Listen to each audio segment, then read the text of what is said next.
My marriage has grown. Yeah.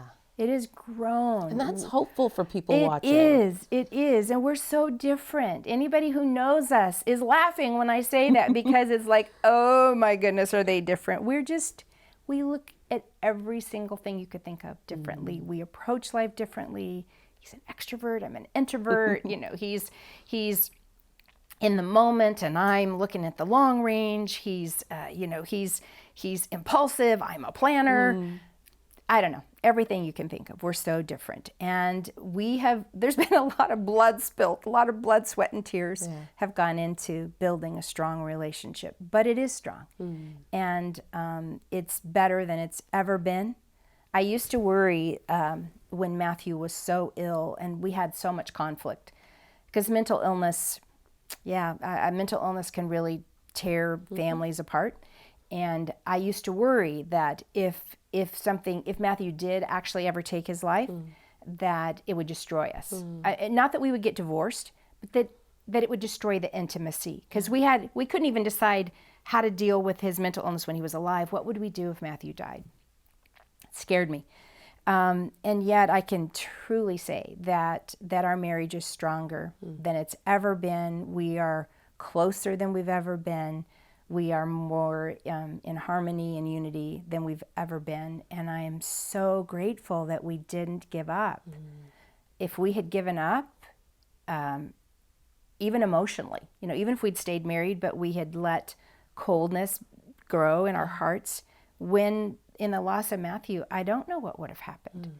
And sometimes they'll say that the death of a child puts, that marriages break up after the death of a child. But what the statistic really is that if the marriage had a lot of cracks and holes in it, the death of a child just widens those. Right. It's not that it creates them, it widens those. And so those are the marriages that may, fall apart.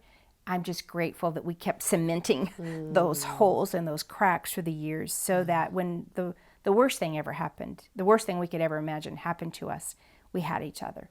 And we have each other. And I don't know how I could have gotten through it without my hubby, without my honey. If you look back at the beginning of your marriage and now you look at today, what is probably the greatest lesson that you've learned? The good marriages don't just happen. They happen when you build into them. Something I've learned now, like I said, after almost 43 years of marriage, is that you have to do both upstream and downstream work in a marriage. Upstream meaning the prevention, and then downstream what happens in a crisis. And so like on the upstream work, I've learned that when I treat my husband with kindness, when I listen with empathy, even when I don't agree with him, even when what he's saying to me seems like that is the goofiest thing ever. But when I listen with empathy, when I try to put myself in his place, what would it be like to be him? And I have then greater compassion.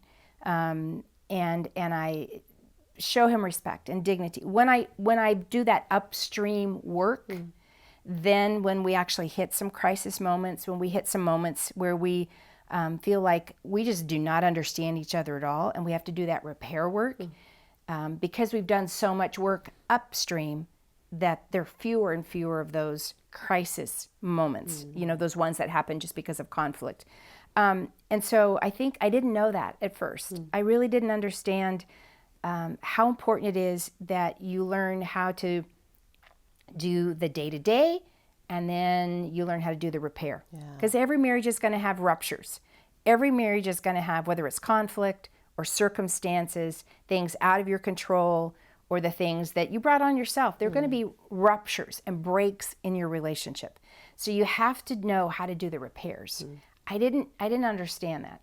And I didn't understand how much I could keep some of those ruptures from happening by the way I treated him, with kindness, with empathy, with validating his thoughts and his feelings and his needs.